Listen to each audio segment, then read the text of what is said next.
قرآن و حدیث میں قیامت سے پہلے ایک عظیم جنگ کا ذکر کیا گیا ہے۔ حضرت آدم کے زمین پر آنے سے امام مہدی علیہ السلام کے آنے اور قیامت کے آنے تک اس زمین پر جنگ عظیم جس کو ہم کہتے ہیں وہ 5 ہوں گی۔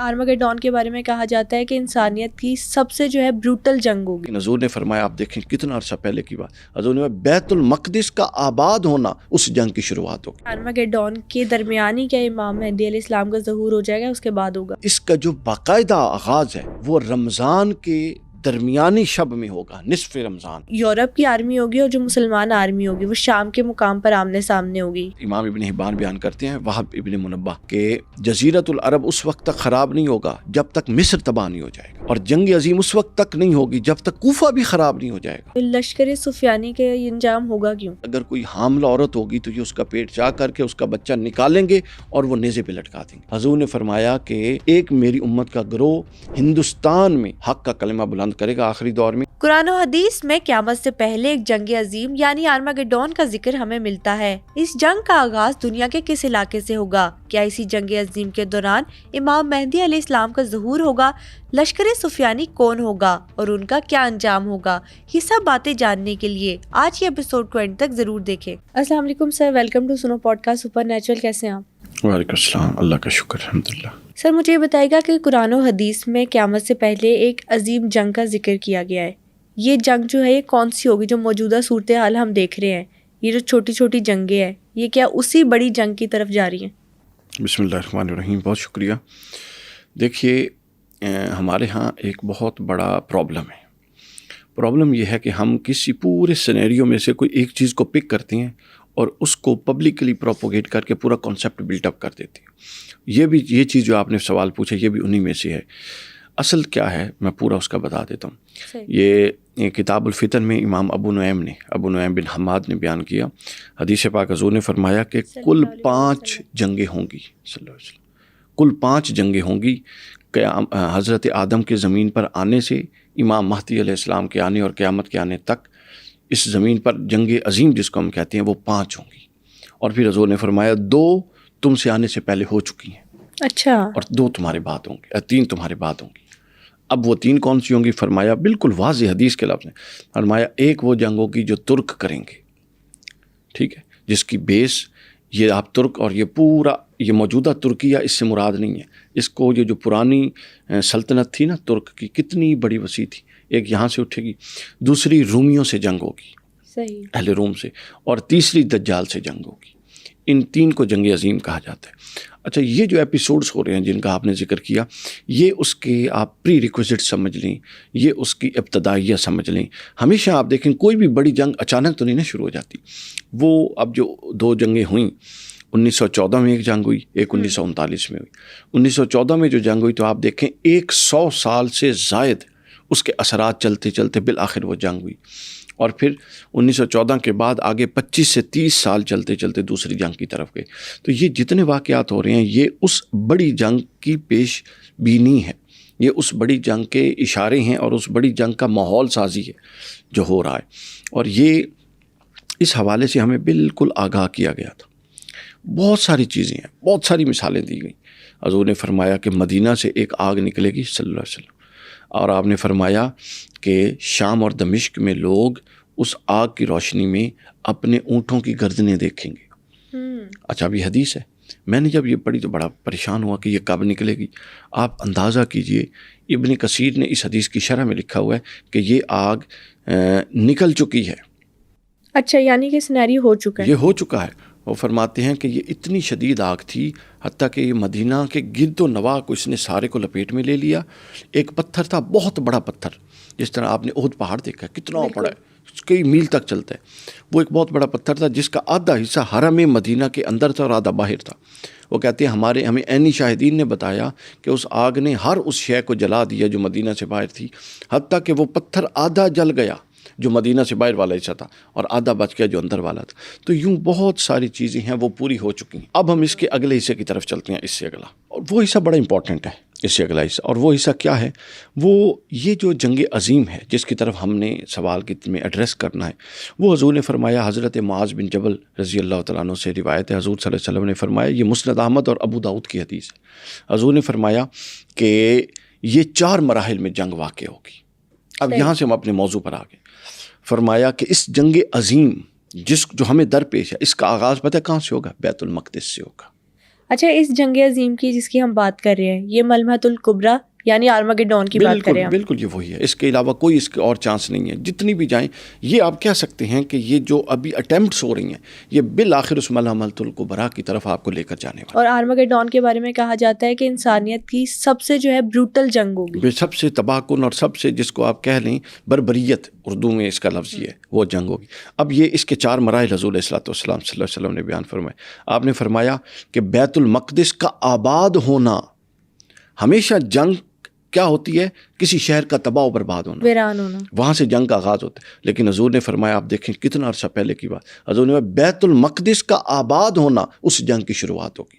اور ابھی بیت المقدس کو تباہ کر کے دوبارہ آباد کرنے اور ٹیمپل جو 3 ہے، ہیکل سلیمانی 3 ہے، اس کی تعمیر کی طرف یہ اشارہ ہے، بالکل واضح اشارہ ہے. جتنے لوگوں نے لاسٹ ایپیسوڈ میں جتنے لوگوں نے اس حدیث کی تشریح کی، انہوں نے یہی کہا. اچھا، اب لنکنگ دیکھیے ذرا، غور کیجیے. بیت المقدس آباد ہوگا اور حضور نے فرمایا مدینہ ویران ہو جائے گا. بیت المقدس سے مراد یہ ہے کہ جو موجودہ مسجد اقصیٰ ہے، اس کو خدا نخواستہ شہید کر کے ٹیمپل 3 کے بنانے سے اس کا آغاز ہوگا، اس جنگ عظیم سوم کا. اس کے بعد مدینہ ویران ہو جائے گا، غیر آباد ہو جائے گا. اور مدینہ کے غیر آباد ہونے کے بعد اگلا جو مارکا ہوگا وہ قسطنطنیہ کو فتح کیا جائے گا. اس وقت قسطنطنیہ مسلمانوں کے پاس ہے، اس کو بھی فتح کر کے لے جائیں گے. اور اس کے بعد قسطنطنیہ کی جب فتح ہوگی تو قسطنطنیہ کے فتح کے بعد جو اگلا مارکا ہوگا وہ دجال کا ہوگا. تو گویا یہ جو جنگ عظیم سوم ہے، ملحمۃ الکبریٰ، یہ یوں سٹیپ وائز ہوگی کہ اس کا آغاز آپ سمجھ لیں ہو چکا ہے. یہ جو ابھی اٹیمپٹس ہیں، یہ جو ہم کہتے ہیں کہ ورلڈ وار 3 جاری ہے، ورلڈ وار 3 کی جو اٹیمپٹس ہیں، اب دیکھیں نا، ہر دور کے تقاضے بدل جائیں. اب اس وقت جو ورلڈ وار، وہ ٹیکنالوجیکل وار ہے، وہ سوشل میڈیا وار ہے جس کو سرد جنگ کہتے ہیں، وہ آئیڈیالوجیکل وار ہے. وہ ابھی دیکھیں کہ اب تو خیر وہ ہتھیاروں کی وار بھی بن گئی ہے جو غزہ اور فلسطین کے ساتھ کیا جا رہا ہے. تو کیا یہ ورلڈ وار 3 کا آغاز ہو چکا ہے، اور یہ اتنی پرولونگ کرے گی کہ اس کا اختتام اس حدیث کے مطابق 4 مراحل گزار کے دجال کے ساتھ جا کے الٹیمیٹلی یہ کلوز ہوگی. یعنی اب اس کا آغاز دنیا کے خاتمے پہ ہی ہونا ہے.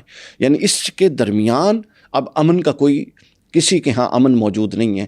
یعنی اب آپ دیکھیں جو اسرائیل کا وزیر اعظم ہے، اس نے بیان دیا ہے جب غزہ کی پٹی پر قبضہ ہو گیا، وہ کہتا ہے کہ غزہ سے ہمارا صرف کنسرن نہیں ہے، we are seeking about the central Asia.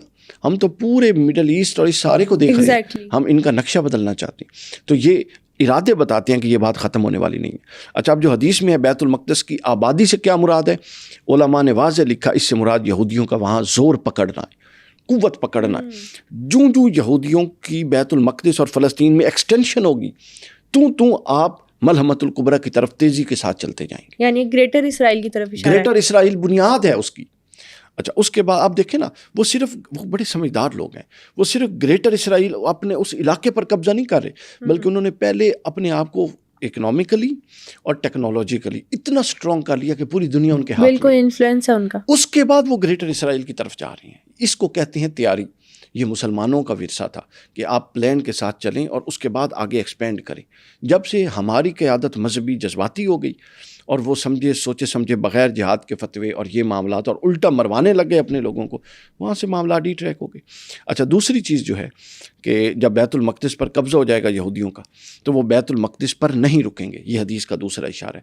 اگلی نگاہ ان کی ہوگی، بیت المقدس کیا ہے؟ قبلہ اول. پھر ان کی قبلہ ثانی پر نگاہ ہوگی کہ اب مکہ اور مدینہ کو فتح کرنا ہے. یہ بات رکے گی نہیں. کیوں حضور نے فرمایا بیت المقدس کے بعد کہ مدینہ غیر آباد ہوگا؟ کوئی تعلق بنتا ہے بیت المقدس کا مدینہ کے ساتھ؟ اور یہ حدیث دیکھ لیں، مسند احمد کی 5ویں جلد میں ہے، مصنف ابن ابی شیبہ میں یہ حدیث موجود ہے، اور سنن ابو داؤد کی 4تھی جلد میں یہ حدیث موجود ہے. تو پھر ان دونوں باتوں کا کنیکشن کیا ہے؟ کنیکشن یہی ہے کہ وہ ایکسپینشن کی، وہ کہیں گے اب چونکہ مسلمان وہ اپنا دشمن سمجھتے ہیں، تو قبلہ اول انہوں نے ہیکل سلیمانی تعمیر کرنا ہے. تھرڈ ٹیمپل کا مقصد کیا ہے؟ وہ کہتے ہیں جب تھرڈ ٹیمپل تعمیر ہوگا تو ہماری دنیا پر حکمرانی ہوگی، اور دنیا پر حکمرانی ہو نہیں سکتی جب تک مکہ اور مدینہ کی حکمرانی آپ کے ہاتھ میں نہ ہو. اچھا، ایک اور بھی حدیث میں کہا جاتا ہے کہ ایک سینیریو بیان کیا گیا ہے کہ جو یورپ کی آرمی ہوگی اور جو مسلمان آرمی ہوگی وہ شام کے مقام پر آمنے سامنے ہوگی. کیا یہ آرماگیڈون کا کوئی سین ہوگا؟ جی بالکل، یہ آگے آ رہی ہے بات، بالکل یہ ایسے ہی ہوگا. وہ یہ ہے کہ ابتداً اس وقت بھی جو یہود ہیں وہ دو حصوں میں ڈیوائیڈڈ ہیں، اس وقت بھی جو عیسائی ہیں وہ دو حصوں میں ڈیوائیڈڈ ہیں. تو جب مسلمان لڑیں گے تو روما کے جو عیسائی ہیں اور خاص طور پہ جو کیتھولک ہیں، پروٹسٹنٹ نہیں، جو کیتھولک ہیں، وہ مسلمانوں کا ساتھ دیں گے اور یہ مل کے اپنے دشمن کو ختم کریں گے. جب یہ وہاں سے دشمن کو ختم کر کے نکل رہے ہوں گے تو ایک عیسائی صلیب بلند، حدیث پاک میں ایک عیسائی صلیب بلند کر دے گا اور کہے گا عیسائیوں نے اپنے دشمنوں کو فتح دے دی، حالانکہ مسلمان اور عیسائی مل کے لڑے ہوں گے. تو مسلمان پھر ان عیسائیوں سے لڑیں گے کہ ہم نے تو اتحاد کیا تھا متفقہ جابر دشمن کو مارنے کے لیے، تو اس میں صلیب کہاں سے آ گیا؟ پھر ان کی آپس کی جنگ ہوگی اور پھر اللہ تعالیٰ بالآخر مسلمانوں کو فتح دے گا. اس کا ذکر موجود ہے. اچھا، اب یہ ہے کہ بیت المقدس کے بعد وہ مدینے پر نظر ڈالیں گے اور مکہ پر، پھر خلیج کی، اب اس کا بھی ایویڈنس موجود ہے. کیا خلیج کی جنگ ہوئی، جنگ امریکہ جیت گیا، بات ختم ہو گئی، لیکن امریکہ نے وہاں سے واپسی کی بجائے جزیرۃ العرب میں اپنے فوجی اتار دیے. اب جزیرۃ العرب اور اس کے ارد گرد کے علاقوں کو قبضہ کرنا. ابھی آپ نقشہ اٹھائیں اور نقشے میں آپ دیکھیں کہ بحری بیڑے امریکہ نے کہاں کہاں پہ کھڑے کیے ہوئے ہیں. آپ حیران ہو جائیں گی کہ ہم تو یہ سمجھ کے بیٹھے ہیں کہ مکہ محفوظ اور مدینہ محفوظ اور شام محفوظ اور ایران محفوظ اور پاکستان محفوظ، لیکن وہ تو چاروں طرف سے آپ گھر چکے ہیں. اب یہ وہ سوچ رہے ہیں کہ وہ چلیں کس طرح. انہوں نے اگلا جب اٹیمپٹ کرنی ہے تو آپ اس کا شکار ہوں گے اور الٹیمیٹلی یہ اس طرف جائے گا. اچھا، اب اس میں ایک اور بات، وہ بات جو بڑی ضروری ہے وہ یہ ہے کہ اس تباہی کے ساتھ، اچھا اب یہ تباہی صرف بیت المقدس یا مدینہ کے ساتھ جڑی ہوئی نہیں ہے.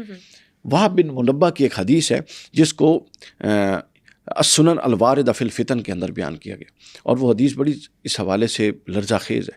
فرمایا کہ امام ابن حبان بیان کرتے ہیں، وہب ابن منبہ، کہ جزیرۃ العرب اس وقت تک خراب نہیں ہوگا جب تک مصر تباہ نہیں ہو جائے گا، اور جنگ عظیم اس وقت تک اس وقت تک نہیں ہوگی جب تک کوفہ بھی خراب نہیں ہو جائے گا. اندلس اور جزیرۃ العرب کی خرابی پھر آگے حضور نے بتایا کیسے ہوگی. فرمایا اندلس اور جزیرۃ العرب گھوڑوں کی ٹاپوں کے لشکر سے تباہ کیے جائیں گے، یعنی جنگ کے ذریعے تباہ ہوں گے. پھر فرمایا عراق کی تباہی بھوک کے ذریعے ہوگی اور تلوار کے ذریعے ہوگی. عراق ہم نے دیکھ لیا تباہ ہو گیا، باقی تو ابھی نہیں نہ ہوئے. عراق ہم دیکھ چکے ہیں، اپنی ہاتھوں سے تباہ ہو چکا ہے، بھوک اور تلوار کے ذریعے. پھر فرمایا آرمینیا تباہ ہو جائے گا، اور آرمینیا کی تباہی زلزلوں اور کڑک کے عذاب کے ذریعے ہوگی. پھر فرمایا کہ کوفہ کی خرابی دشمن کے ذریعے ہوگی. کوفہ ایسے لوگوں سے اتحاد کر لیں گے وہاں کے لوگ مقامی کہ جو اپنے دشمنوں سے مل کے ان پر حملہ ور کر دیں گے. پھر فرمایا رے کی خرابی دیلم کی وجہ سے ہوگی. پھر فرمایا خراسان کی خرابی تبت کی وجہ سے ہوگی. اور فرمایا تبت کی خرابی سندھ کی وجہ سے ہوگی، اور سندھ کی خرابی ہندوستان کی وجہ سے ہوگی. پھر یمن کی خرابی بادشاہوں کی وجہ سے ہوگی، اور مکہ کی خرابی حبشہ کے حکمرانوں کی وجہ سے ہوگی، اور مدینہ کی خرابی پھر قحط اور بھوک کی وجہ سے ہوگی. یہ ایک بڑی پکچر ہے. اتنی گریٹ گیم ہو چکی ہے کہ ہر ایک کو ایڈریس کرنا ہے. دیکھیں نا، آپ 10 دوستوں اور آپ کے 10 دوستوں میں کسی ایک کو شکار کرنا ہے، تو شکار کرنے والا جو دشمن ہے اس کو امکان ہے نا کہ آپ کے 10 کے 10 دوست ہر ایک کچھ نہ کچھ تو پاور رکھتا ہوگا، تھوڑی ہو یا زیادہ ہو، ٹیم ورک ہے نا. اور یہ بھی امکان ہے کہ وہ آپ کی ہیلپ کے لیے آگے قدم اٹھا دے. تو اس نے کیا کرنا ہے؟ اس نے آپ سے نہیں لڑنا، صرف اس نے آپ کے 10 کے 10 دوستوں کو انگیج کرنے کے لیے پلان رکھنا ہے کہ اگر فلاں بندہ آگے آتا ہے تو اس کو میں نے کیسے مارنا ہے، فلاں آتا ہے تو اس کی کون سی کمزوری اٹھانی ہے، فلاں آتا ہے تو اس کے گھر کو کیسے آگ لگانی ہے. یوں انہوں نے صرف مسلمانوں کو ٹارگٹ نہیں کرنا، بلکہ مسلمانوں کے اگر 10 حلیف ہیں اور دوست ہیں تو 10 کے 10 ملکوں اور 50 کے 50 اور اس وقت 57 ہے، 57 کے 57 ملکوں پر یہ کیا جا رہا ہے. اور میں آپ کو اس پروگرام میں پریڈکٹ کر رہا ہوں کہ یہ اس وقت جو مسلم ملک 57 ہیں یہ توڑ کے اور چھوٹے کیے جائیں گے، اور یہ اگلے 50 سے 100 سال کے اندر 100 سے زیادہ ملک ہو جائیں گے. اور کیسے ہوں گے؟ پتہ کیوں ہوں گے؟ ہر صوبہ ایک ملک بنا دیا جائے گا تاکہ کنٹرول کرنا آسان رہے، تاکہ ان کی اجتماعیت نہ ہو سکے. آپ کو پتہ ہے نا، ہمارے ہاں بر صغیر میں جب یہ نوآبادیاتی نظام آیا تو کیا کیا گیا؟ علامہ جب انہوں نے چھوٹے چھوٹے ملک بنائے خلافت عثمانیہ توڑ کے، اور لوگ خوش ہوئے ہم آزاد ہو گئے. علامہ اقبال واحد بندہ تھا، اس نے کہا ان تازہ خداؤں میں بڑا سب سے وطن ہے، جو اس کا پیرہن ہے وہ ملت کا کفن ہے.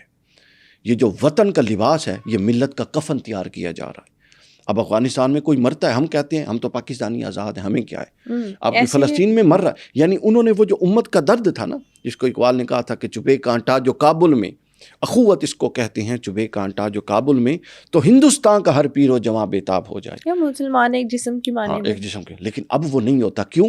فلسطین کے بارے میں ہم یہ کہتے ہیں کہ ان کی اپنی سراؤنڈنگز ہیں، ان کے اپنے مقامی حالات ہیں، ان کے اپنے معاہدے ہیں، وہ آزاد ملک ہے، لہٰذا ان کے اپنے معاملات ہیں. امت کو کاٹ دیا گیا. اسی طرح امت کو اور کاٹا جائے گا کیونکہ ابھی بھی غیرت مند لوگ موجود ہیں. ابھی بھی بعض ملک ایسے ہیں جو آواز اٹھاتے ہیں، اور جو اٹھاتے ہیں اس میں پاکستان ہے، اس میں ایران ہے، اس میں اور لوگ ہیں. تو جو آواز اٹھاتے ہیں وہ ملک ان کو گوارا نہیں ہے.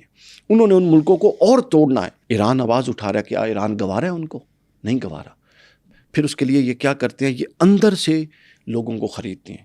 جس طرح شاید میں نے پچھلے پوڈ کاسٹ میں ذکر کیا تھا کہ جب خلافت عثمانیہ کیسے ٹوٹی. خلافت عثمانیہ میں دو بڑے طبقے آباد تھے، ایک ترک اور ایک عرب. باقی بھی مسلمان تھے اجمی، لیکن یہ دو بڑے طبقے تھے. انہوں نے ترکوں سے کہا یہ اسلام کیا ہوتا ہے، یہ تو ترک حکومت ہے. ان دونوں کے بیچ میں کانفلکٹ پیدا کیا گیا. عربوں سے یہ کہا کہ یہ ترک کیا، یہ تو اجمی ہیں، یہ تو تمہارے غلام ہیں، یہ تو تمہاری وجہ سے مسلمان ہوئے ہیں. تو نبی تو تم میں آئے تھے عربوں کو. انہوں نے کہا یہ عرب حکومت. تو دونوں کو آپس میں لڑا دیا، حتیٰ کہ یہودی خود ثالث بن گیا اور انہوں نے ان دونوں کو لڑا کے خلافت عثمانیہ توڑی. یہی کام یہاں پہ ہوتا ہے. پاکستان سے مشرق پاکستان کیوں الگ ہوا؟ آپ کو میں مثال دے رہا ہوں اپنے اس ایویڈنس کی جو میں نے کہا یہ 100 سے زیادہ ملک بن جائیں گے. مشرق پاکستان کیوں الگ ہوا؟ چونکہ یہ بہت بڑی جمعیت بن چکی تھی مسلمانوں کی، اور اتنی بڑی جمعیت بڑے جو مغربی آقا ہیں ان کو گوارا نہیں ہے، توڑی. ایران اب آنکھوں میں آنکھیں ڈال رہے. آپ دیکھیں کیا کچھ ہو رہا ہے ایران کے ساتھ. آپ باقی معاملات دیکھیں کس طرف جا رہے ہیں. اب میں یہاں پر آپ کو ایک اور بہت بڑی بات کرنے جا رہا ہوں، اور آپ دیکھیے کہ احادیث کا جو رسول اللہ صلی اللہ علیہ وسلم نے فرمایا کتنا گہرا لنک ہے اس کے ساتھ. ابھی ٹرمپ کیا ٹیرف کی جنگ اس وقت چل رہی ہے کہ نہیں چل رہی؟ ایسے ہی چل رہی ہے. حدیث سن لیجیے اب، یہ حدیث مستدرک میں ہے، مستدرک للحاکم، اتنی بڑی کتاب. حضرت جابر بن عبداللہ بیان فرماتے ہیں کہ رسول اللہ نے فرمایا وہ وقت قریب ہے کہ عراق والوں کے پاس گندم اور پیسے نہیں پہنچ سکیں گے. ان سے پوچھا گیا یا رسول اللہ کیسے پہنچیں گے؟ فرمایا اجمی ان کے خلاف قانون سازیاں کر لیں گے. یہ سیڈ بینکس بنایا جا رہے ہیں. ہاں آگے فرمایا، پھر فرمایا کچھ دیر پھر خاموش رہے. پھر آپ نے فرمایا پھر اہل شام پر پابندیاں لگائی جائیں گی، معاشی پر. یہ حدیث بیان کر رہی ہے. یعنی آپ کو ایسے جکڑا جائے گا کہ جب ایک ملک میں غربت اور افلاس ہوگا تو وہ ملک کیا کرے گا؟ گھٹنے ٹیک کے ایسے معاہدے کرے گا کہ ٹھیک ہے میری عوام بھوکی نہ مرے، میں کمپرومائز کرنے کے لیے تیار ہوں. عزت پہ کمپرومائز کرے گا، غیرت پہ کمپرومائز. یہ وہ ٹیرف کی جنگ ہے جو رسول اللہ نے بیان فرما دی. پھر فرمایا اہل روم، مغرب والوں کی جانب سے اہل روم پر رکاوٹ ڈالی جائے گی. پھر فرمایا کہ کاش میری امت میں خلیفہ ہوگا. آپ نے فرمایا جو لوگوں کو پہلے یہ بتا دیا کہ مختلف عرب اور عجم کے علاقوں پر اتنی معاشی پابندیاں لگا دی جائیں گی کہ وہ غلامی پر مجبور ہو جائیں گے، حتیٰ کہ یہ معاملہ حل نہیں ہوگا. میرا وہ نمائندہ جس کا نام مہدی ہوگا وہ آ جائے گا اور وہ لوگوں کو اتنا مال دے گا کہ سب سیراب ہو جائیں گے.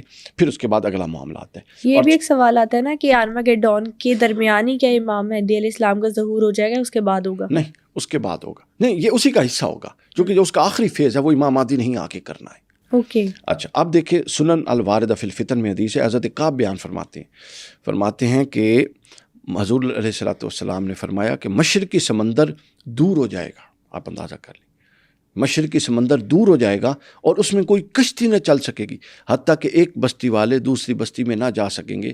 پھر فرمایا یہ جنگ عظیم کا وقت ہوگا. یہ لفظ جو آپ بار بار بول رہی ہیں میں پڑھ کے سنا دوں، الی قریۃ وذالک عند الملاحم، اور یہ جنگ کا وقت ہوگا، اس جنگ عظیم کا وقت ہوگا. اور جنگ عظیم جب یہ شروع ہوگی تو اس کے اختتام حضرت امام مہدی آ کے کریں گے. اچھا اب غور کیجئے، دنیا کا نقشہ ہمارے سامنے ہونا چاہیے. ہمارے جو ویورز ہیں وہ جب یہ والا میرا کلپ اور یہ حدیث سن رہے ہوں تو دنیا کا نقشہ نکالیں اور دیکھیں کہ امریکن بحری بیڑوں کی موجودگی اس وقت دیکھیں کہاں پر ہے. ان کو یہ حدیث فوراً سمجھ آ جائے گی کہ میں نے جو کہی کہ کس طرح مشرقی سمندر کو دور کر دیا جائے گا اور لوگوں کی ایکسیس سے باہر کر دیا جائے گا. کراچی کے ساحل سے اب میں بتانے لگا ہوں جو وہ خود لوگ دیکھیں گے. کراچی کے ساحل سے لے کر صومالیہ کی بحری گزرگاہوں تک سب پر امریکہ کا قبضہ ہے. یعنی صومالیہ ایک آزاد ملک، پاکستان ایک آزاد ملک، درمیان میں 50 ہیں جو آزاد ملک ہیں، مگر وہ ایسے معاہدوں میں آ چکے ہیں امریکہ کے ساتھ کہ ان کی جو بندرگاہیں ہیں اور ان کی جو گزرگاہیں ہیں اور ان کے جو سمندری ویز ہیں وہ امریکہ یوز کر رہے ہیں اور وہ وہاں پر پورا کنٹرول لے چکے ہیں. گویا کہ اب وہاں پر یعنی کراچی سے صومالیہ تک، کراچی کی بندرگاہ سے صومالیہ تک جو جہاز جاتا ہے وہ پاکستان کا جہاز ہو، پاکستان کی بندرگاہ ہے، لیکن امریکن اس کی چیکنگ کرتے ہیں. آپ اندازہ کر سکتی ہیں. تو آپ نے اپنے مسلم ممالک کو کیسے سپورٹ کرنا ہے جب آپ اس سے گزرنے والے رستے بھی ان کے حوالے کر چکے ہیں. آپ موٹر ویز ان کو گروی رکھ کے قرضے لے چکے ہیں، جو کہ خبریں ہم نے سنی ہیں، واللہ عالم اس میں کتنی سچائی. یہ والے وہ معاملات ہیں جو آپ کو اس کی طرف لے کر جائیں گے جو الٹیمیٹلی، دیکھیں، قوت کو ختم کرنا مقصود ہے. مسلم ممالک کی قوت ختم ہوگی تو جب اسرائیل اٹیمپٹ کرے گا ٹیمپل 3 کے لیے تو کوئی اس کی مدد کو نہیں آئے گا. ٹھیک ہے، نتیجتاً وہ اپنا وہ ٹارگٹ اچیو کر لیں گے. ان کا وہ ٹارگٹ ایک مذہبی ٹارگٹ ہے جس کو ہمارے لوگ جو ہمارے جدت پسند لوگ ہیں وہ ایک سیاسی ٹارگٹ کے طور پہ پیش کرتے ہیں. یہ سیاسی نے ابھی وہ اپنی اگلی پلاننگ کو پوائنٹ آؤٹ نہیں کر رہے، اگلی پلاننگ کو وہ ڈسکلوز نہیں کر رہے، اور ہائپ کریٹ کی، اس کے بعد خاموش. اچھا، اب وہ جب ٹیمپل 3 بنے گا نا، ہیکل سلیمانی جس کو کہتے ہیں، وہ اس کے بعد دعویٰ کریں گے کہ جس طرح حضرت سلیمان نے جب یہ بنایا تو حضرت سلیمان کی کہاں حکومت تھی بتائیں؟ پوری دنیا پر تھی. حتیٰ کہ چرند پرند بھی حضرت سلیمان کے اللہ نے ماتحت کیے تھے، ان کے تابع تھے. جن بھی. اب وہ کہیں گے کہ اب ہم اگلی اٹیمپٹ اس طرف جانا ہے، جو حدیث میں اشارہ آ گیا ہے کہ وہ مدینہ کی طرف چلیں گے. اچھا، اب جب یہ جنگ شروع ہوگی اب اس کے اندر کچھ فیزز آتے ہیں. اچھا، ہمیں یہ کوئی اسپیسیفیکیشن ملتی ہے قرآن و حدیث میں کہ آرماگیڈون کن کن علاقوں میں ہوگی؟ اس حوالے سے 2 بڑی اہم چیزیں ہیں. ایک یہ والا سوال کہ یہ اس کا آغاز کیسے ہوگا، اور دوسرا یہ والا سوال کہ یہ کن کن علاقوں میں لڑی جائے گی، اس کا ہیڈ کوارٹر کون سا ہوگا مسلمانوں کا. پہلے یہ ذہن میں رکھ لیں کہ اس کے حوالے سے امام دیلمی نے المعجم الکبیر میں ایک حدیث نقل کی. حضور نبی اکرم صلی اللہ علیہ وآلہ وسلم نے فرمایا کہ اس کا جو باقاعدہ آغاز ہے وہ رمضان کے درمیانی شب میں ہوگا، نصف رمضان، 15 رمضان کے قریب، اور کیسے ہوگا؟ آسمان سے جمعہ کی رات ہوگی، ایک آواز آئے گی، زوردار آواز، اور اس آواز سے 70,000 لوگ بے ہوش ہو جائیں گے اور 70,000 لوگ بہرے ہو جائیں گے. اور فرمایا کہ صحابہ نے دریافت کیا، یا رسول اللہ، تو آپ کی امت میں سے 70,000 بے ہوش ہو رہے ہیں، بہرے ہو، بچے گا کون؟ آپ نے فرمایا صرف وہ بچیں گے جو یا سجدے کی حالت میں ہوں گے، یا اونچی آواز میں اللہ اکبر کہہ رہے ہوں گے، یا وہ استغفار کر رہے ہوں گے.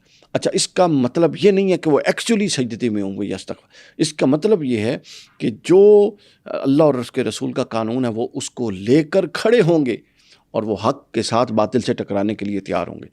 اور پھر دوسری روایت میں ہے کہ ایک مع اس کو کہتے ہیں، مع، یہ جس طرح جنگ کا آغاز ہوتا ہے نا اور ایک گھمسان کا رن پڑ جاتا ہے، اس کو کہتے ہیں. شوال میں یہ ہوگا، رمضان میں آواز ہوگی، شوال میں اس کا آغاز ہوگا، ذی قعدہ میں عرب قبائل، یہ عرب قبائل سے جنگ شروع ہوگی، عرب قبائل آپس میں لڑیں گے، اور ذی الحج میں جب حاجی آئیں گے تو مینا کے مقام پہ اتنا خون بہے گا کہ ہر جگہ خون ہی خون ہوگا. یہاں سے اس کا باقاعدہ آغاز ہو جاتا ہے. اب یہاں ایک بڑا امپورٹنٹ کریکٹر ہے سفیانی، جو حدیثوں کے اندر آتا ہے کہ یہ جو جنگ ہے اس میں سفیانی کون ہوں گے؟ سفیانی وہ لوگ ہوں گے جو مسلمانوں کے مد مقابل لڑنے کے لیے آئیں گے. ان کو سفیانی اس لیے کہا جائے گا کہ یہ ابو سفیان کی نسل سے ہوں گے، بنو امیہ کی نسل سے ہوں گے. اور یہ جو لوگ ہوں گے سفیانی، ان کے بارے میں علل ابن ابی حاتم کتاب کا نام اس کی دوسری جلد میں ہے، عبداللہ ابن قتیبہ بیان کرتے ہیں کہ حضرت امام حسن ابن علی ام المومنین حضرت ام سلمہ کے پاس گئے اور عرض کرتے ہیں کہ مجھے بتائیے کہ وہ کون سا لشکر ہوگا جو زمین میں دھنسا دیا جائے گا.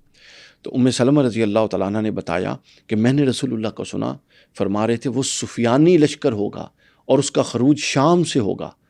اور شام جس دور میں حضرت ام سلمہ یہ فرما رہی تھی اس دور میں شام سے کون ہوں گے یہ سن لیں. شام میں اردن شامل تھا، شام میں فلسطین شامل تھا، شام میں اسرائیل شامل تھا، اور شام میں لبنان شامل تھا، اور موجودہ شام شامل تھا. یہ 6 ملک مل کے اس وقت کا شام بنتے ہیں، جس سے فرمایا کہ شام سے یہ سفیانی خارج ہوں گے، پھر وہ کوفہ کی جانب جائیں گے، پھر وہاں سے وہ مدینہ کی جانب ایک لشکر روانہ کریں گے. چنانچہ وہ لوگ وہاں لڑائی کریں گے جب تک اللہ چاہے گا، حتیٰ کہ وہ اتنے ظالم ہوں گے، وہ جو آپ نے بروٹیلٹی کی بات کی، وہ یہ سفیانی لوگ ہوں گے. یہی سفیانی لشکر بنیادی طور پہ جا کے دجال سے مل جائے گا. اچھا، جو لشکر سفیانی کی آپ بات کریں تو لشکر سفیانی کے انجام ہوگا کیوں؟ انجام کیوں ہوگا؟ حق سے پھر جائیں گے، بس جب حق سے بندہ پھر جاتا ہے تو پھر وہ مفادات کا بندہ بن جاتا ہے۔ تو بتایا کہ یہ اتنی بروٹیلٹی کے ساتھ جنگ کریں گے، فرمایا کہ اگر کوئی حاملہ عورت ہوگی تو یہ اس کا پیٹ چاک کر کے اس کا بچہ نکالیں گے اور وہ نیزے پہ لٹکا دیں گے، یہ اتنے شدید ہوں گے۔ پھر اللہ تعالیٰ حضرت فاطمہ کی اولاد سے، حضرت علی کی اولاد سے ایک شخص کو کھڑا کرے گا جو ان کو ختم کر دے۔ یہ اچھا، اب اس میں دو امپورٹنٹ چیزیں آتی ہیں کہ مسلمانوں کا ہیڈ کوارٹر کہاں پہ ہوگا اور یہ جنگ کن کن ملکوں میں چھڑے گی۔ ٹھیک ہو گیا۔ مسلمانوں کے ہیڈ کوارٹر کے حوالے سے سن لیجئے، سنن ابی داؤد میں حدیث ہے اور مستدرک للحاکم میں حدیث ہے اور امام ابن قدامہ نے المغنی میں حدیث بیان کی۔ فرماتے ہیں حضرت ابو درداء روایت کرتے ہیں کہ رسول اللہ صلی اللہ علیہ وسلم نے فرمایا کہ جنگ عظیم کے وقت مسلمانوں کا جو ہیڈ کوارٹر ہوگا وہ شام کے شہر دمشق کا علاقہ الغوطہ ہوگا۔ الغوطہ، ٹھیک ہے۔ اب الغوطہ شام کے دارالحکومت دمشق میں مشرق کی طرف 8.5 کلومیٹر ہے، ٹھیک ہے، یعنی شام کا موجودہ شام، اب وہ بڑا شام نہیں جو اس وقت شام کا ملک ہے سیریا، اس کے اندر کی یہ بات ہے کہ اس میں دمشق میں ایک علاقہ ہے الغوطہ اسی نام سے، وہ 8 کلومیٹر ہے، موسم نارملی گرم ہوتا ہے وہاں پہ، وہ ہیڈ کوارٹر ہوگا اور اس جنگ عظیم میں اس کا رول جو ہوگا وہ ہیڈ کوارٹر کی طرح کا ہوگا۔ پھر آگے اس حوالے سے بہت ساری تفصیلات آئی ہیں۔ سفیانی کا مقام پناہ کہاں ہوگا؟ سفیانی گروہ، فرمایا حضرت مہدی سے، سفیانی حضرت مہدی سے کچھ پہلے شام، اردن، فلسطین میں آئیں گے، اور بہت ساری ان سے متعلق تفصیلات ہیں جس کا خلاصہ میں نے بیان کر دیا۔ اچھا، اب جو اہم بات ہے وہ یہ ہے کہ اس جنگ کا کہاں پر یہ جنگ ہوگی، یہ بڑی امپورٹنٹ بات۔ اس جنگ کو لیڈ کریں گے الٹیمیٹلی آ کے امام مہدی ٹیک اپ کر لیں گے۔ امام مہدی اس کے 4 محاذ بنائیں گے۔ اس کا ایک محاذ موجودہ فلسطین ہوگا، موجودہ فلسطین ایک محاذ ہوگا جو ملحمۃ الکبریٰ میں امام مہدی خود شام میں الغوطہ کے مقام پر موجود ہوں گے، اور وہ پوری دنیا میں 4 محاذ کو 4 مختلف مقامات پر اس جنگ عظیم کو مینیج کر رہے ہوں گے۔ یہ بالکل اسی طرح جس طرح پچھلی جو 2 جنگ عظیم ہوئی ہیں، اور وہ جنگ عظیم میں ایک لیڈر ملک تھا لیکن اتحادی 10 15 ممالک ہوتے تھے، آپ کو پتہ ہی ہے۔ تو اس میں دیکھیں ایک محاذ ہوگا جس پر امام مہدی خود لڑیں گے، یہ محاذ شام میں ہوگا۔ دوسرا محاذ ہوگا فلسطین میں، تیسرا محاذ ہوگا عراق میں جس کو فرات کے حوالے سے حدیث میں بیان کیا گیا، اور چوتھا محاذ ہوگا ہندوستان میں۔ اچھا، یہاں پہ 2 سوال آتے ہیں کہ فرات کی آپ نے بات کی، کیا یہ وہی جنگ ہے جس سے پہلے کہتا ہے کہ فرات سے سونے کا پہاڑ نکلے گا؟ بالکل یہ وہی جنگ ہے، یہ وہی جنگ ہے کہ جس بالکل حدیثوں کے اندر موجود ہے کہ فرات کے اندر سے سونے کا پہاڑ نکلے گا۔ اور اس سے پہلے فرات پر امام ابن کثیر نے لکھا ہے کچھ جنگیں ہو چکی ہیں، لیکن وہ کہتے ہیں کہ جب ہم نے تحقیق کی تو یہ جنگ اس طرف نہیں جاتی، کیونکہ اس جنگ کی علامات میں سے ایک بڑی علامت یہ ہے کہ جب تم فرات پہ لڑو گے تو سونے کا اس کے اندر سے پہاڑ نکلے گا۔ بلکہ بعضوں نے یہ بھی کہا کہ عین ممکن ہے کہ فرات کو مقام جنگ بنانے کی وجہ یہ ہو کہ اس کے ان سارے وسائل پر قبضہ کرنا مقصود ہو، یہ بھی وجہ ہو سکتی۔ تو یہ غور طلب بات، ایک مقام ہوگا شام میں جہاں امام مہدی ہوں گے، دوسرا مقام فلسطین میں، فلسطین تو بن گئے ہم نے دیکھ لیا، تیسرا مقام ہوگا عراق میں، ٹھیک ہے، یعنی آپ دیکھیں جتنے تباہ حال ایریا ہیں ان سے لوگ اٹھیں گے اس جہاد میں شامل ہونے کے لیے، اور چوتھا ہندوستان میں۔ یہاں سے اشارہ ملتا ہے وہ جو لوگ غزوہ ہند کی بار بات کرتے ہیں، میں پوچھنے والی تھی کہ جو غزوہ ہند ہے پھر اس کی کیا حقیقت سامنے آتی ہے؟ اس کی یہ والی حقیقت سامنے آتی ہے، اور بہت ساری احادیث میں اس کی بالکل، میں اس سے پہلے نہیں مانتا تھا اس معاملہ، لیکن جب احادیث کو کھنگالی تو بہت ساری ایسی احادیث ہیں۔ حضور نے فرمایا کہ ایک میری امت کا گروہ ہندوستان میں حق کا کلمہ بلند کرے گا آخری دور میں، اگر میں ہوتا، یہ لفظ ہے حدیث کے، اگر میں اس دور میں ہوتا تو میں اپنی ساری جائیداد کو بیچ کر اس میں شریک ہوتا، یعنی پورے وسائل کو لے کر شریک ہوتا۔ اگر میں اس میں شہید ہوتا تو افضل ترین شہداء میں ہوتا، اور اگر پلٹ کے آتا تو افضل ترین غازیوں میں ہوتا، جس کو پھر نام غزوہ ہند کا لوگوں نے دے دیا۔ غزوہ ہند کا نام نہیں ہے حدیث میں، لیکن ہندوستان میں ایک بہت بڑا معرکہ ہوگا جو ملحمۃ الکبریٰ کا حصہ ہوگا، امام مہدی کی زیر قیادت ہوگا، اور بالآخر فتح ہوگی۔ اس کا احادیث میں واضح اشارہ موجود ہے۔ بالکل ٹھیک ہو گیا۔ اچھا، قسطنطنیہ کے فتح ہونے کی آپ نے بات کی، کیا یہ بات صحیح ہے جو اکثر ہم سنتے ہیں کہ جب قسطنطنیہ فتح ہوگا تو وہاں پر یہودیوں کا ایک گروہ آواز لگائے گا کہ مسیحا آ چکا ہے؟ یہ وہیں اسی مقام پر سارا بالکل فلاری اسی ہوگا؟ مقام کی طرح وہاں ایک گروہ آواز لگائے گا کہ مسیح آ چکا ہے، بلکہ بعض روایتوں میں وہ گروہ نہیں ہوگا، جب وہ فتح کر کے بیٹھے ہوں گے اور اپنی تلواریں ایک درخت کے ساتھ لٹکا دی ہوں گی اور مال غنیمت تقسیم کر رہے ہوں گے، تو ایک اونچی آواز میں ایک شخص کہے گا کہ اپنا دجال تمہارے گھروں میں گھس چکا ہے۔ تو اتنی دیر میں جب وہ دیکھیں گے تو وہ شخص، وہ سمجھیں گے کوئی انسان ہے لیکن وہ ابلیس ہوگا، لیکن حدیث میں کہ ابلیس جھوٹا ہے، یہاں پر وہ جھوٹ نہیں بول رہا، جب یہ پلٹیں گے، اگرچہ کہ وہ گھروں میں داخل نہیں ہوگا، یہ پلٹیں گے تو دجال ظاہر ہو چکا ہوگا. یعنی یہ سب کچھ کنیکٹڈ ہے ایک دوسرے کے ساتھ. ہمارے ہاں جو مس انڈرسٹینڈنگ ہے وہ یہ ہے کہ ہم اگلی چیز کو آگے لے جاتے ہیں، پچھلی کو پہلے لے کر آتے ہیں، اس میں ربط نہیں رہتا. تو یہ سب چیزیں ایک دوسرے کے ساتھ کنیکٹڈ ہیں. ان سب ملکوں کے حالات کو ڈسٹرب کیا جائے گا. اتنے کمزور ہوں گے کہ کچھ نہ کر سکیں. جب ان کی اتنے قرضوں میں ڈوب چکے ہوں کہ آدھا ملک گروی جا چکا ہو IMF کے پاس، اس وقت وہ لوگ یہ اٹیمپٹ کرنے جائیں گے. اور دوسری طرف انہوں نے پوری اکانومی دنیا کی قابو کر لی ہے، دوسری طرف انہوں نے پوری ٹیکنالوجی قابو کر لی ہے. پاکستان میں ایک ٹیکنالوجی تب آتا ہے ایک اس کا اپنا جس کا وہ توڑ اور اس سے اگلی ایڈوانس چیز بنا چکی ہوتی ہیں. پاکستان نہیں بلکہ پورے ویسٹرن ایشیا کے اندر ایسا ہی ہے. جاپان اور ان کو چھوڑ دیں کچھ ممالک کو تو زیادہ تر یہی ہے. تو جو ٹیکنالوجی میں آ کے مسلمان دیکھیں نا، 1000 سال جو مسلمانوں نے لیڈ کیا وہ کس بنیاد پہ کیا؟ علم کی بنیاد پہ کیا. تو جب تک آپ کے پاس علم اور جدید ٹیکنالوجی نہیں ہے آپ لیڈ نہیں کر سکتے. تو یہ بالکل وہی ہو رہا ہے کہ وہ پہلے ملکوں کو اتنا کمزور کریں گے کہ ان کے پاس کچھ نہ رہے اپنا کرنے کے لیے، اس کے بعد پھر وہ اٹیمپٹ کریں گے اور اپنے مقاصد کو حاصل کریں گے. اچھا، ہم آرماگیڈون یہ جو جنگ عظیم کی بات کر رہے ہیں، مختلف لوگوں سے ہم جو باتیں سنتے ہیں کہ جنگ جو ہے کوئی کہتے ہیں 6 سال جاری رہے گی، کچھ اسپیسیفک ٹائم ڈیوریشن ہے جسے ہم پتہ ہوگا اتنی دیر یہ جنگ رہے گی؟ اشارے ہیں، کچھ اسپیسیفک ٹائم ڈیوریشن نہیں ہے. جیسا کہ میں نے بتا دیا، جو قرائن بتاتے ہیں احادیث مبارکہ کے، وہ قرائن یہ ہیں کہ یہ جو اس وقت غزہ پر اٹیمپٹ ہوئی ہے وہ جنگ شروع ہو چکی ہے. یہ کئی فیزز میں ہوگی اور الٹیمیٹلی جا کے امام مہدی اس کو اٹیمپٹ کریں گے اور کلوز کریں گے. لیکن بعض روایات میں اس کا جو دورانیہ آیا ہے، اچھا وہ دورانیہ پوری جنگ کا نہیں آیا، وہ قسطنطنیہ کی فتح کے بعد سے اختتام تک آیا ہے.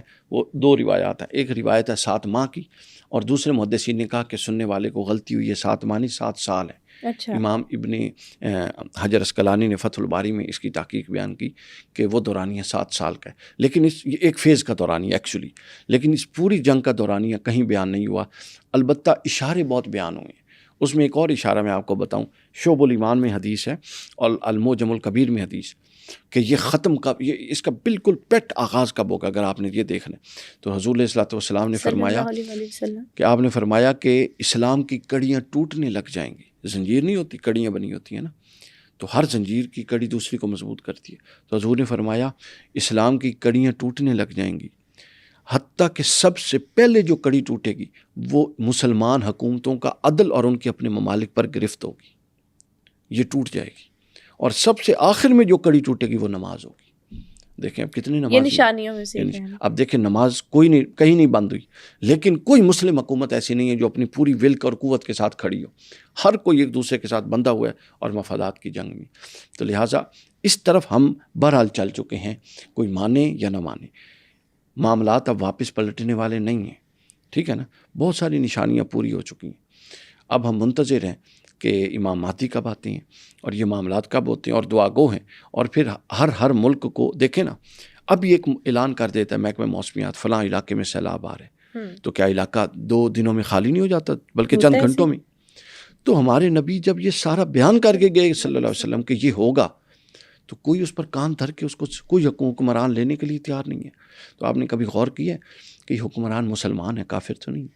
تو یہ کس حد تک مفادات میں گرے ہوئے ہوں گے کہ یہ ایک محکمہ موسمیات کے نوٹیفیکیشن پر تو یہ کر سکتے ہیں، لیکن رسول اللہ کی اتنی بشارات اور جو پے در پے پوری ہو رہی ہیں اس پر یہ ہوش کے ناخن لینے کو تیار نہیں. وجہ پتہ ہے کیا ہے؟ وجہ یہ ہے کہ یہ حکمران جینون حکمران ہی نہیں ہے. یہ وہ کٹ پتلیاں جن کو وہی آقا مسلط کرتے ہیں اور پھر ان سے اپنے مفاد پورے کرواتے ہیں، اور اس کام کو کرنے سے پہلے انہوں نے پورا ایک اپنا وہ جکڑ بند کر دیا ان کو پورا. ان کی پلاننگ تو کئی 100 سال پرانی ہے، کئی 100 سال پرانی ہے، بالکل ایسے. اچھا، ہم یہ سنتے ہیں کہ آرماگیڈون کے بعد جو ہے قحط سالی ہوگی، اور آرماگیڈون سے پہلے کی بھی نشانی اگر سنیں تو کہا جاتا ہے کہ ایک بہت بڑا طوفان آئے گا.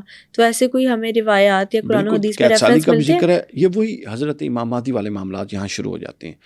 یعنی اس حوالے سے جتنی بھی روایات ہیں وہ اسی دور میں جاتی ہیں. قحط سالی کا بھی ہے اور اس کے بعد فراغی نعمت کا بھی ہے، ٹھیک ہے نا. تو یہ سب اس معاملات کے ساتھ ہیں، ان کی بالکل حدیث میں موجود ہیں اشارہ. اچھا، موجودہ جو ساری صورتحال ہے ممالک کی، جو مسلمان ہیں ان کو کس طرح سے تیاری رکھنی چاہیے اپنی؟ ان کو دیکھنا چاہیے کہ احادیث میں عراق کا اشارہ تھا، عراق تباہ ہو گیا. افغانستان کا اشارہ تھا، افغانستان تباہ ہو گیا. اس کے بعد فلسطین اور شام کا اشارہ تھا، فلسطین اور شام میں کیا ہو رہا ہے یہ دیکھ لیں. اس کے باوجود کیا آنکھیں کھولنے کے لیے اور بھی کچھ باقی ہے ہونے کے لیے؟ ابھی میں کل جمعے میں خطاب کر رہا تھا، ہم ہر جمعے میں ایک رکوع بیان کرتے ہیں، اس کا مرکزی مضمون، پھر ایک رکوع کا مطالعہ. تو وہ سورہ بقرہ کا 25واں رکوع تھا، اس میں اللہ تعالیٰ نے ساری نشانیاں بیان کر کے جو لوگ حرکت میں نہیں آتے ان کو فرمایا کہ تم اس بات کے انتظار میں ہو کہ بادل آئے اور بادل عذاب لیے ہوئے ہے اور پھر تم اپنی اصلاح کرو گے. تو اب تو حجت تمام ہو چکی. اب اپنے چھوٹے چھوٹے اختلافات اور چھوٹے چھوٹے مفادات سے نکل کے مسلم ممالک کے حکمرانوں کو ایک مسلم بلاک بنانا چاہیے تاکہ وہ اپنا حق تو ادا کریں. تقدیر کے معاملے تو اللہ کے ہاتھ میں. کر کیا رہے ہیں؟ کچھ بھی نہیں کر رہے.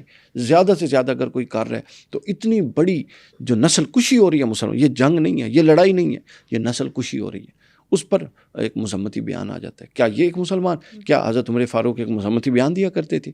کیا حضرت علی ایک مذمتی بیان دیتے تھے؟ کیا امام حسین نے جب باطل کے سامنے آئے تو مذمتی بیان سے کام چلایا؟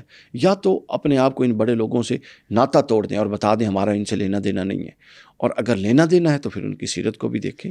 اور حدیث میں کیا یہ بھی بتایا گیا کہ جو 1/3 مسلمان ہوں گے ان کو ویسے ہی شہید کر دیا جائے گا؟ تو یہ اسی کی کوشش ہے. بالکل یہ اسی کی کوشش ہے. یہ ہو رہے ہیں نا، دیکھیں ٹیسٹر ہوتا ہے، وہ ٹیسٹ کر کے دیکھ رہے ہیں کہ ایک علاقے کو مارا جائے تو دوسرے سب سکون ہے.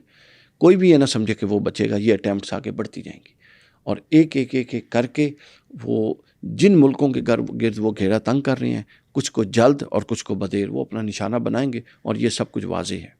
اور یہ بھی ہمیں روایات میں اشارہ ملتا ہے کہ جو جنگ عظیم کے بعد سارے معاملات ہوں گے، جو امام مہدی علیہ السلام ہے، پھر دجال ہے، اس کے بعد پوری دنیا میں صرف جو ہے اسلام ہوگا. جی ہاں، امام مہدی علیہ السلام جب آئیں گے تو کفر کو بالکل ختم کر دیں گے، امام مہدی اور حضرت عیسیٰ علیہ السلام. سبحان اللہ. حتیٰ کہ اس کے بعد 7 سال پوری دنیا پر عدل اور انصاف کی حکومت ہوگی اور کسی شخص کو، حتیٰ کہ لوگ اپنی زکوٰۃ لے کر کھڑے ہوں گے اور کوئی لینے والا نہیں ہوگا. حتیٰ کہ اللہ تعالیٰ زمین پر وحی کرے گا کہ ظلم، ناجائز خون بہنے اور اس طرح کی وجہ سے تو نے جو رزق روک لیا، چونکہ ظلم ہوتا ہے تو زمین رزق نہیں روک دیتی نا، روک لیا وہ سب اگل دے. حتیٰ کہ زمین اتنا رزق دے گی کہ ہر کوئی پوری طرح سے اس سے سیراب ہو جائے گا. حتیٰ کہ حدیث میں ہے کہ ایک بکری اور ایک گائے اتنا دودھ دے گی کہ ایک قبیلہ اس کے دودھ پر پلے گا، ایک قبیلہ اس کے دودھ پر پڑے گا. چیزوں میں اتنی برکت آ جائے گی. یہ وہ 7 سال ہوں گے جو امام مہدی کی حکومت ہوگی. بالکل ٹھیک ہو گیا. جیسا یہ نا آج کے ایپیسوڈ میں آپ نے آرمگیڈون کی نشانیاں کیا ہے، کیا سارے معاملات ہوں گے، کیا کیا نشانیاں پوری ہو چکی ہیں اور کیا کیا ہمیں قرآن و حدیث میں ریفرنسز ملتے ہیں. نیکسٹ ایپیسوڈ میں نا جو آرمگیڈون کے بعد کی کیا ساری صورتحال ہوگی اور کس طرح سے ہمیں تیاری رکھنی چاہیے اور کیا کیا معاملات ہمیں آفٹر ورڈس جو ہے وہ دیکھنے کو ملیں گے، وہ میں آپ سے جاننا چاہوں گی. Thank you so much for coming. جی انشاءاللہ، تھینک یو. آج کے ایپیسوڈ میں ہم نے قرآن و حدیث کے ریفرنس سے آرمگیڈون پر بات کی. آپ نیکسٹ ایپیسوڈ کس ٹاپک پر دیکھنا چاہتے ہیں ہمیں کامنٹ سیکشن میں ضرور بتائیے گا. بہت جلد ایک نئی ایپیسوڈ کے ساتھ حاضر ہوں گے. Stay tuned.